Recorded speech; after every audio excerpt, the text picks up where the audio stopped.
Hi guys, j'espère que vous allez bien. Je vous propose une nouvelle vidéo, comment glow up en 2026. Et là vraiment on va sortir de ce qu'on a l'habitude de voir. Donc si toi aussi tu penses que glow up c'est changer ton corps, ton style ou même ta routine, alors tu passes vraiment à côté de l'essentiel. En 2026, les femmes qui rayonnent vraiment ont fait quelque chose que la majorité n'ose pas faire. Et c'est exactement ce que je vais t'expliquer dans cette vidéo. Et surtout reste bien jusqu'à la fin parce que tu vas comprendre pourquoi certaines femmes semblent changer de vie sans vraiment forcer. Alors que d'autres font plein d'efforts, tous les efforts du monde sans jamais vraiment se sentir bien alignés. Alors aujourd'hui, on va parler du vrai glow up, pas celui qui dure quelques semaines, mais celui qui va vraiment te transformer de l'intérieur vers l'extérieur. Donc je vais te partager 5 étapes fondamentales du glow up en 2026. Attention, du vrai glow up, on a dit, ok? Ce ne sont pas des tendances, c'est vraiment des fondations. Et la première étape pour moi, qui est la plus importante, qui est vraiment le socle de la transformation, c'est reprogrammer ton identité. En 2026, on parle plus simplement de s'améliorer parce que s'améliorer, c'est souvent essayer de devenir une meilleure version de quelqu'un qu'on n'a pas vraiment choisi d'être au final. Donc, ce qui change vraiment une femme, c'est vraiment le moment où elle change sa posture intérieure. Donc, la première vraie question que tu dois te poser, c'est pas qu'est-ce que je dois faire de plus, quelle routine m'irait le mieux, par exemple, mais c'est déjà qui est-ce que je décide d'être aujourd'hui. Parce que aujourd'hui, il y a beaucoup de femmes qui se définissent uniquement par des rôles. Elles se disent, je suis maman, je suis épouse, je suis peut-être salariée, enfin pour certaines. Et ces rôles-là, bien qu'ils soient importants, bien sûr, ils ne définissent pas simplement une personne, on est bien d'accord. Et on finit par s'oublier complètement. Par exemple, une femme peut être une extraordinaire maman, une maman formidable, mais ne plus savoir ce qu'elle aime, ce qui lui fait du bien et ce qu'elle veut vraiment pour elle. Par exemple, la dernière fois, je regardais une vidéo d'une conversation entre deux femmes sur un plateau de télé. Et je crois que c'était aux États-Unis, et c'était vraiment elles avaient une conversation très pertinente. La présentatrice lui demandait qui êtes-vous et la nana en face, elle disait je suis une maman. Elle fait oui, mais hormis ça, tu es quoi? Qui es-tu? Elle dit donc elle arrivait pas vraiment à se définir. Et ensuite, elle lui dit mais qu'est-ce que tu peux me dire de bien sur toi? Et la personne, elle lui répondait j'aime aider les autres, j'aime m'occuper de mes enfants. Elle se définissait uniquement dans des rôles pour aider les autres, pour ci, pour ça. Elle n'arrivait pas à se définir autrement que dans le fait d'aider les autres et dans le fait d'être dans un rôle pour quelqu'un. Vous imaginez, c'est vraiment, pour moi, ça a été brutal quand j'ai vu cette vidéo. J'ai dit, ah ouais, d'accord. Donc, beaucoup de femmes, elles se définissent comme ça. Il faut vraiment le comprendre. C'est vraiment un problème au final quand tu veux changer, quand tu veux t'améliorer. C'est, on va dire, ce qui va vraiment te bloquer. Et là, vraiment, tu existes à travers ce que tu fais pour les autres et pas à travers ce que tu es, ok? Donc là, reprogrammer ton identité, c'est aussi, à ce moment-là, déconstruire des croyances peut-être que tu as héritées, ces phrases avec lesquelles tu as grandi, où tu dois être tout le temps forte, donc tu te dis tout le temps, je dois être forte, je dois savoir gérer, je dois faire plaisir, je ne dois pas dire non, je peux pas dire non. Et ça, malheureusement, ça épuise énormément. Souvent, ton corps, crie l'inverse en fait, mais toi tu es tellement ancré dans ces schémas de pensée là que tu ne réfléchis même plus à ce qui te fait du bien ou pas. Choisir une identité, c'est pas devenir égoïste, attention, c'est vraiment décider consciemment de ne plus vouloir vivre uniquement en mode pilote automatique comme j'aime le dire. Donc c'est là où c'est que tu choisis de passer à une identité que tu choisis et non plus subie. Ok, c'est passer d'une identité subie à une identité choisie, très important. La deuxième étape pour moi, ça va être de réguler son système nerveux, donc sortir du mode survie. On n'en parle pas assez aujourd'hui. Avant, on parlait beaucoup de motivation, de discipline, de volonté aussi. Et aujourd'hui, on sait que rien ne tient dans un corps qui ne se sent pas en sécurité. C'est pas un concept abstrait. C'est vraiment comprendre que là, ton corps, il peut être resté bloqué pendant des années en mode survie et toi, tu ne le sais pas.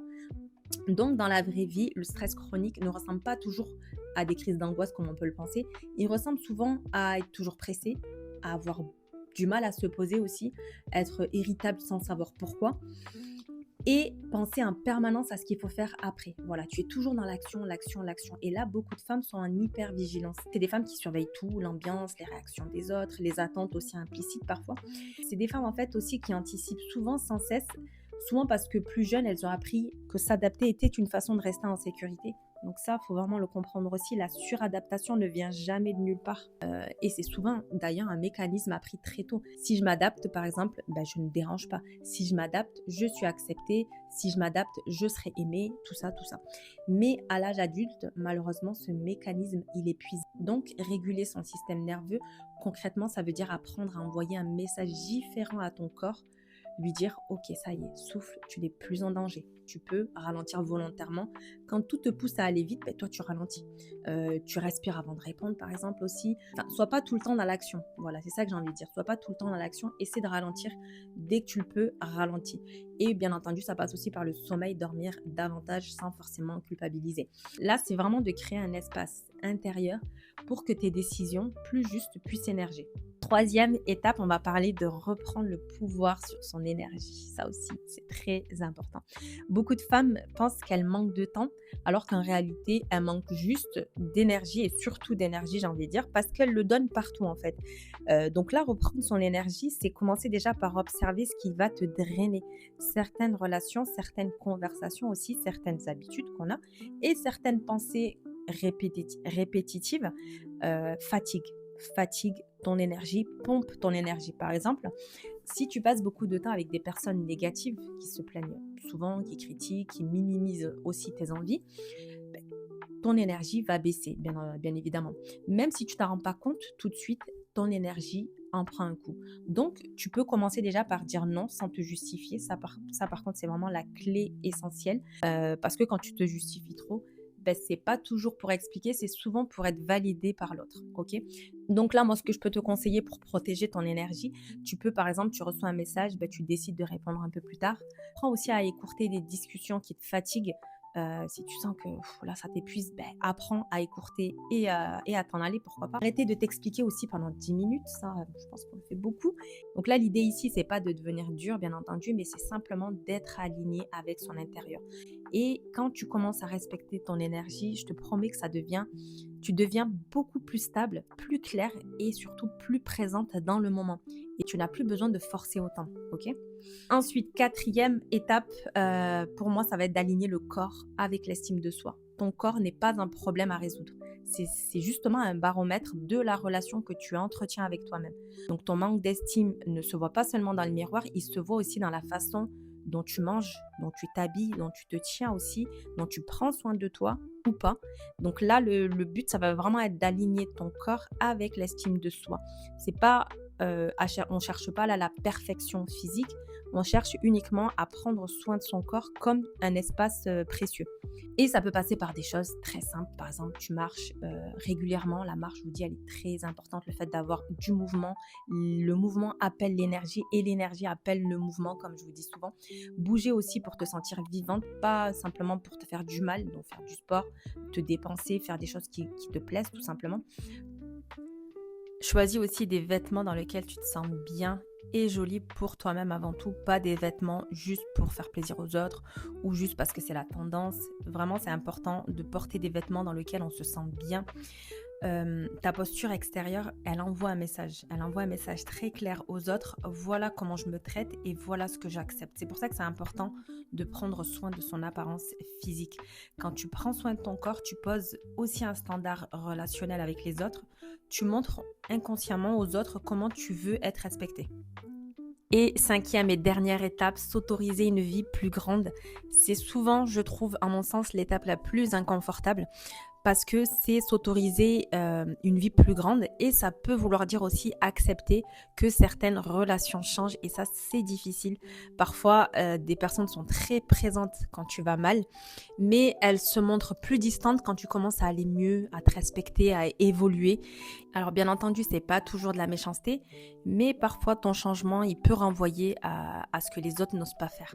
Donc faire le tri dans son entourage, pour moi, c'est nécessaire, c'est même vital, j'ai envie de dire. Pas forcément couper brutalement, mais tu peux mettre de la distance là où il n'y a plus de soutien, ok?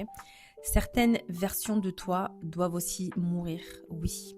Par exemple, la version de toi qui dit toujours oui, la version gentille, non pas par cœur, mais par peur d'être rejetée. Très souvent, c'est ça, la gentillesse. On confond beaucoup être gentillesse pour se suradapter, être gentil, pardon, pour se suradapter, ou être gentil pour parce qu'on en a envie, par bienveillance et parce que voilà, notre corps, tout est aligné parce qu'on a envie d'être gentil à ce moment-là. Et c'est pas pour une autre raison. Ok, il faut bien faire la différence entre ces deux types de gentillesse, d'accord? Donc la prochaine fois, essaie de te poser cette question, est-ce que je fais ça par envie ou par peur? Voilà. Le regard des autres est souvent plus présent dans notre tête que dans la réalité. Et quand tu passes ton temps à te justifier, on va dire que tu restes quelque part coincé dans une recherche de validation qui est toujours là. Et voilà, et ça vraiment, on s'auto-sabote tout simplement, clairement. Et pour finir, je dirais que tout ne mérite pas explication, tout ne mérite pas justification et certaines décisions sont personnelles et point. Tu n'as pas besoin d'expliquer pendant un quart d'heure pourquoi tu fais telle ou telle chose. Ça, voilà, faut bien, qu'on soit bien d'accord sur ce point. Et généralement, quand tu arrêtes tout ça, quand tu arrêtes de te justifier, tu vas voir que tu vas changer de niveau intérieur.